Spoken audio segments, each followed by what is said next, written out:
Hi everyone, John Heath here again for Milton Rose Learning with another Let's Learn video on Romeo and Juliet. So today we're going to try and give you a nice overview of the play. We're going to look at some of the basics as we always do. Then we'll tease out some of the key areas of context which are very important if you want to get those high grades to give you all the historical and social background that you need. And then we will round off by looking at some of the key characters and just getting to know what drives them and their motivations within this great play. Okay, so let's dive in then. So first off, if we look at the genre.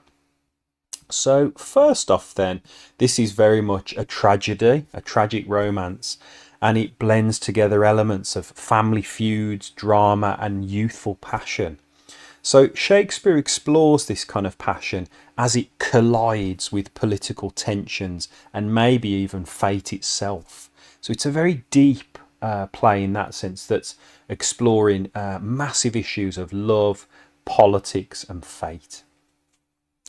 Now if we have a little look at the plot summary then, as we can see here, there's basically a violent feud between two families in Italy. So the Montagues and the Capulets, and they're in a northern Italian city called Verona, and their feud disrupts peace across the whole city. It's like a political war. And within this political war, Romeo and Juliet, who are from different families, they meet at a Capulet party and they instantly fall in love, which is a problem because they're from the different families who hate each other.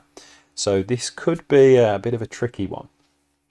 Now, as the play develops then, just get that on the screen, they marry in secret because of obviously all the political turmoil, and they hope that their love can overcome the family hatred. That's their naive hope. There's a lot of tragic events which we'll tease out in other videos, of course. So there's duels, there's people being banished, there's death, obviously, missed messages, and all of these things unfold almost as though fate is kind of predetermining them. And at the end, as it works its way towards its dramatic conclusion, believing that Juliet is dead, Romeo actually ends up taking poison, and then she wasn't dead. Plot twist. Juliet wakes up, and then she kills herself beside him. So it's an absolute kind of, you can tell it's a tragedy, and it's kind of so awful at the end and appalling really. But Shakespeare is trying to show that youthful exuberance and kind of passion needs to be tempered by rationality, and we need to think things through, otherwise tragic events can ensue. So with that in mind then, let's now look at some of the key elements of historical context.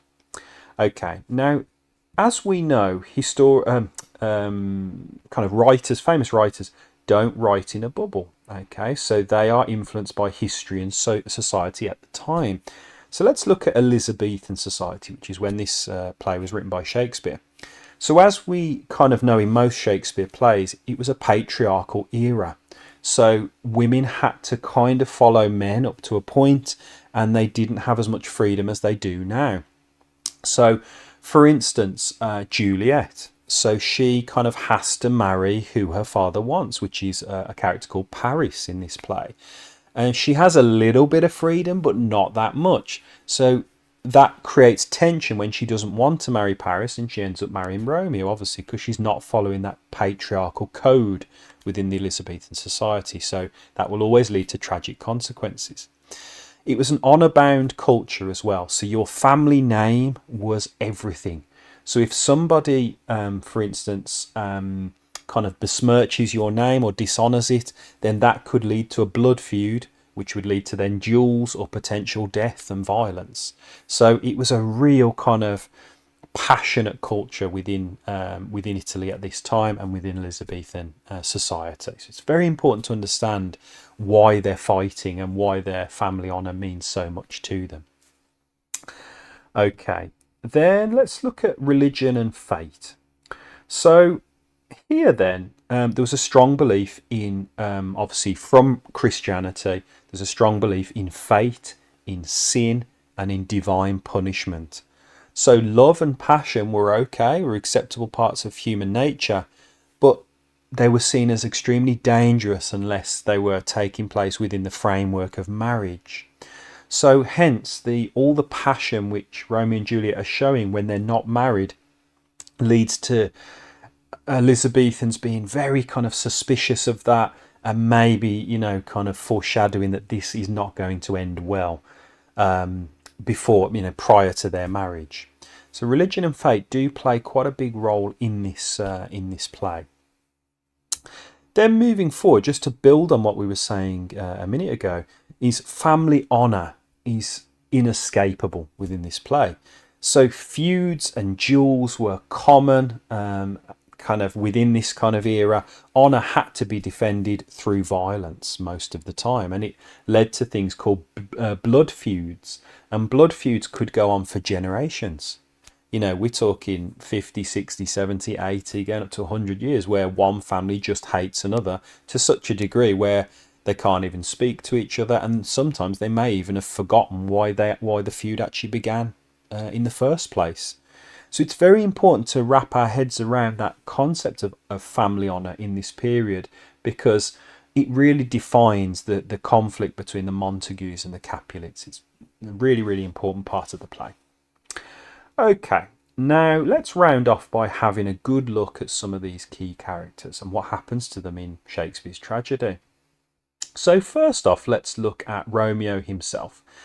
Now, obviously, he's extremely passionate. He's an impulsive young man, like many young men, and he falls deeply in love with Juliet. Okay. However, his tragic flaw probably is that excessive passion. He's driven by extremely intense emotion, and his action leads obviously to tragic consequences. He suffers what we would call his hamartia, his tragic downfall. Now, he represents the youthful recklessness of love and the power of forbidden love. This love was very much forbidden because they are from different families and the families do not like each other. So politics trumps love in this kind of play. But unfortunately, Romeo didn't get the message and he proceeds anyway, and it leads to tragic consequences. Moving on to Juliet. So she is an extremely intelligent and independent kind of female character, but she is bound by her family's expectations. So she's pushing at the boundaries of Elizabethan patriarchy, but that will only lead to tragic consequences here. So she defies her family to pursue her love interest of Romeo, even at great personal cost. Her father wants her to marry a character called Paris, okay, but she chooses not to. So that political marriage is spurned, and she marries Romeo, as we know, and that, like I say, triggers a massive kind of chaotic kind of ending. So she symbolises the conflict between duty and desire in the face of societal constraints and trying to break those down. Then we have Mercutio. So he is Romeo's witty and hot-headed friend. So he's very loyal, but he is quick to get angry. His death sets off the tragic chain of events in the play because he ends up getting murdered as part of this political conflict between the families. And he represents the conflict itself and the harsh reality of the feud between the Montagues and the Capulets. Then we have Tybalt. So Tybalt is Juliet's cousin, and he is fiercely loyal to the Capulet name. He really believes in the Capulets. So his aggression and desire to uphold the family honour leads to his own downfall. So he symbolises the destructive nature of pride and family loyalty when everything can go wrong when you believe in these feuds a little bit too much, and it just triggers death and violence. Then we have Friar Lawrence. So he is a wise and well-meaning priest, and he is the one who secretly marries Romeo and Juliet. So he hopes to end the feud between the families through the union of the two lovers, which was not a totally silly idea. A lot of royal families, if there were civil wars and things like that, they would actually marry one person from each of the families and then bring the two families together. So it was almost like a political move. Sadly, though, that's because it is a tragedy, his good intentions go wrong and his plans contribute to the tragedy, unfortunately. And then the nurse. So the nurse is Juliet's loyal and caring kind of protector, almost like a maternal figure. She supports Juliet's love for Romeo and eventually advises her to actually marry Paris. But she, therefore, as a character, symbolises the tension between loyalty to family and duty and the desire for Juliet's happiness. So she can't have both, and she has to make that decision. And then, last but not least, we have Lord Capulet. So he is Juliet's father, and he's initially kind and protective, and he says to Paris, like, you need to allow Juliet to kind of grow up a little bit more before marriage. But he does change his tune when she rejects Paris, and he becomes forceful and controlling, symbolising Elizabethan patriarchy. So he pressures Juliet into marrying the character of Paris, unaware, though, of her secret marriage to Romeo. So he represents, therefore, Elizabethan kind of patriarchal control and authoritarianism and societal expectations. If you're a woman in this period, you were expected to do what your father said. And if they pick out somebody to marry for politics, then that's what you do. That's how the Elizabethans did things. Okay, so that's what he very much represents. Okay then, so just as a little recap, we've just had a very quick look at Romeo and Juliet today, a bit of a beginner's guide. So we've looked at some of the basics, we've teased out a few of the key contextual links for Romeo and Juliet, if you want to just research those in a bit more depth and look at some more of our videos. And then we've teased out some of the key characters and what happens to them in this absolutely brilliant tragedy.